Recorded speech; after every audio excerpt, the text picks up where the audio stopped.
you would think has the wealth that so many people seek, yet at the end of the day, it seemed to sort of rip everybody apart.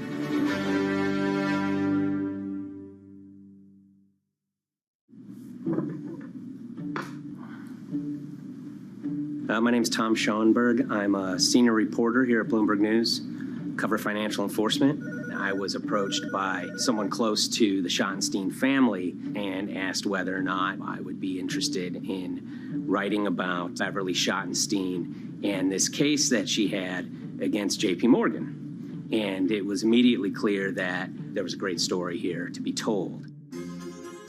So I started just, assembling all sorts of documents that the family made available to me. That included a diary that Beverly had begun writing when she started having suspicions about what was actually going on with her money. Beverly obtained her wealth from the Schottenstein kind of retail empire that has at times included Big Lots, Value City, American Eagle Outfitters, DSW Shoes. Beverly's husband died, and at which point they sold off their portion of the company, bringing them an enormous amount of wealth at around 1990. Estimates of her wealth were around $90 million. She, for many years, had that pool of money being managed by outside advisors. Her grandsons in the late 2000s had both graduated and were becoming financial advisors. She gave them a little bit to work with, and over time, her grandson, Evan, became the trustee of her entire estate. Managing sort of family money is not a conflict. In fact, some ways in wealth management, it's kind of how you get your start. It's kind of the seed that you need to sort of get going in the business. But Beverly started having suspicions that something was wrong probably in around 2016. Well, there were suspicious things, but taken separately without everyone talking about their own experiences, it was hard to really put it together. She had written a check to her caretaker, Dawn, that bounced. So she went down to her local Chase branch to sort of find out what was going on. She wasn't getting paper statements in the mail, so she asked them to print out a number of her statements having to do with her checking account and her credit card account. So we went to the bank and asked for the statements. And she got a whole year and going through all of them, page by page by page. And it was there she saw all sorts of charges that she said she didn't authorize or didn't know about. I was becoming very, very suspicious. I was starting to look in the money part, and that's what bothered me more when I saw that money was going. And I was not a big spender. Around the same time, Dawn, she starts noticing Beverly's son, who lived in the condominium below her, came up with Evan with a shredder and started grabbing papers in her office area, including some with J.P. Morgan letterhead, and just started sitting at the kitchen table, just shredding documents over and over. Yeah, they came in one morning. They used to do it in the back. Through the back door, and they brought the shredder inside. And then they went in the drawers in the office and took out all the papers, and they started doing it. I was very suspicious because I know you don't go around and destroying papers. Beverly said that they had done this many times before. That's when she said to me, Dawn, I'm going to write my feelings in this black book. Diary. And it's a diary, and she started writing. Each day, she would write a little at a time. Around the holidays of 2018, a package had arrived, a FedEx package, and in it were materials about a venture capital fund based out of the Cayman Islands. Dawn and some other family members take a look at this, and they see that Beverly is signed up for this fund to the tune of $5 million over the course of several years. And that was really the beginning of it. That was sort of the tip of the iceberg when it became obvious that something was going on, that my grandmother really wasn't aware of this fund. Beverly started to panic. She got really upset and called, J.P. Morgan's headquarters in New York and asked for Jamie Dimon. She said she was told someone would call her back, but she says that never happened. She wrote a letter to Evan and Avi, and in there she laid out a number of things that were concerning her: unauthorized trading, the checking account. She had about $1 million worth of jewelry in a safe deposit box, and that her son Bobby had the key to that box, and that jewelry had gone missing. All this was kind of packaged in this, 5-page handwritten amendment to a will and trust. There's such an evolving narrative about why the jewelry was taken. The only truth we really know is that the jewelry is gone. But why it happened, there have been a lot of different stories. You just don't take your mother's wonderful things and hand it out. And they emailed that note to J.P. Morgan to seize all activity on her account. And it ended up setting off a firestorm after that. As soon as they got this email that there was a cease and desist and that she wanted to send her money and change brokerage firms, they were actually vacationing one floor below downstairs. They're there right now. The next day, Beverly's in her place. The granddaughter's still in her place visiting. Dawn is there, and up comes Bobby kind of barging through the door. And he's screaming about what was sent to the J.P. Morgan. They're now investigating them. And he's furious, takes his mother and sort of puts her into a chair, gets pen and paper, and she says physically forced her to write a retraction letter. They were pushing me around. It was a scary time. I was really afraid, too. I had to take her to the doctor, and she did an x-ray because she was in so much pain. The locks had to be changed. The phone number had to be changed. I really thought we were going to have to hire guards to be outside just for protection. Oh, it was terrible. Horrible scene. Beverly brought her case before the Financial Industry Regulatory Authorities, usually known as FINRA. It took several months of hearings. She sees all sorts of transactions that's going on, hundreds of them that she claims that she never knew about, never authorized, but yet were logged in J.P. Morgan's files as having been direct requests from her. That included the sale of a large amount of Apple stock worth several $1 million, as well as all her stock in Big Lots. Over the course of their time with J.P. Morgan, Evan and Avi were making all sorts of trading on her account that was generating millions of dollars in commissions for themselves and the bank, yet she was not sort of getting any of the type of gains that you would expect sort of an $80 million account in a bullish market to be able to get. They issued a ruling entirely in her favor, finding that her grandsons, as well as J.P. Morgan, they were liable for violating their fiduciary duty, misrepresenting themselves, and they also found that the bank and her grandson, Evan, were liable for elder abuse.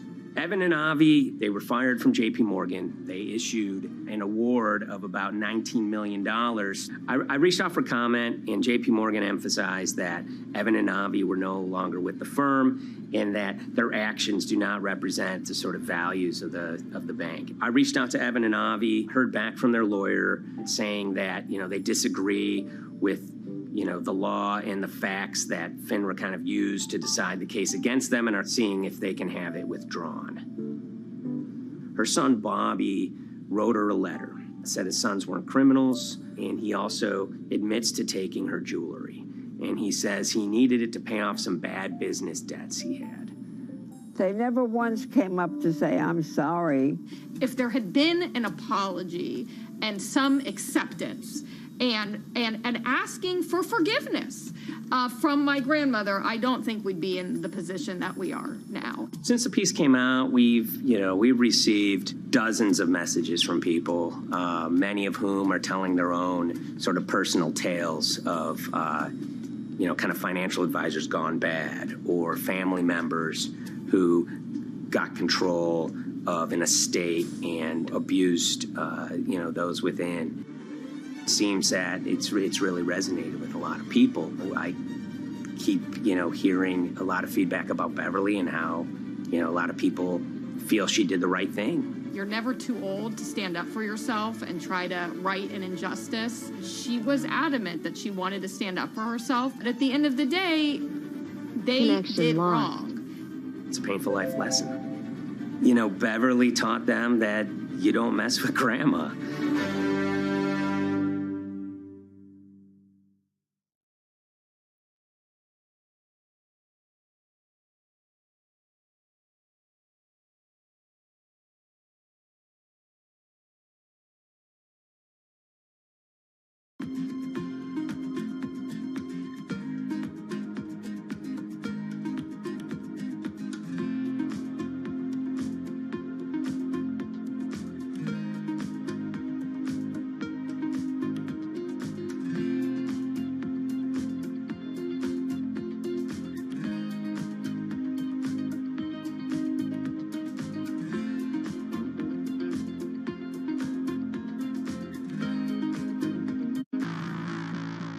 On April 20th, oil markets did something they never had before, and they crashed, went into negative territory, and closed the day at minus $40. Meanwhile, in a place called Thaden Boyce in Essex, a group of 9 traders, led by a guy called Cuddles, made $660 million over the course of a couple of hours. The price of oil has collapsed to a record low. We've never really seen anything like it. WTI this morning down more than 35%. People maybe wouldn't have been so surprised if the oil price had fallen to zero, but the oil price went to minus 38. It went far lower than anyone had expected. And so lots of people in the market were saying, well, hang on, something else is going on here. A couple of months later, I started to get wind through a kind of network of sources that a tiny firm in the outskirts of London had made a huge amount of money that day and potentially had some part to play in what happened. The information we got was that 9 traders at Vega Capital London had made in the region of $660 million in one day. As a group, I think they made as much money in one day as Apple makes from its international sales in one day. I mean, it's an insane sum of money. Did they pull off a fantastic trade? Did they predict the way the market was moving and get it absolutely right? Or was there something else going on, and had they actually done something that breached market rules in a bid to sort of push the market? And that investigation is ongoing.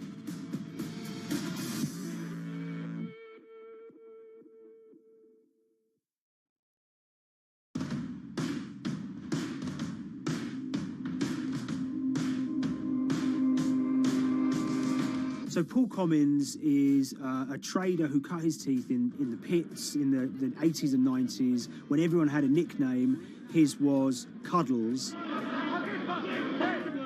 If you can imagine, that was a very sort of cutthroat type of world where people are doing, hundreds of thousands and millions of dollar trades by shouting at each other, giving hand signals, and then sort of scrawling on scraps of paper. The culture of the trading pits in London was very influenced by the working class guys who became traders there. They weren't like the city bankers that had gone before them. They weren't usually Oxford or Cambridge. They didn't wear Savile Row suits. They were ordinary working guys who happened to have a talent for trading. And a lot of them came from Essex. I think it was 400 traders in the pits, and Cuddles in his oil and gas pit was described to us as amongst the top 3. Amongst that, was very successful and made very large amounts of money as a young man. But inevitably, mechanization and the arrival of electronic markets was the kind of death knell for the pits. And in 2005, the IPE closed down. And when the pits shut down, a lot of the traders who worked there lost their jobs or quit or went to work for financial institutions. But Paul Commins decided to start his own trading collective out in Essex. Some of them are ex-pit guys, cut from the same cloth as him. Lots of them are actually sort of in their 20s, and they're his, drinking buddy's son, or they're his own kids' friends from football. They're young lads, hungry and ambitious, and he brings them into the fold. And fairly shortly, he's got, maybe a dozen or so traders that they're independent, let's be clear, but they're all part of this collective.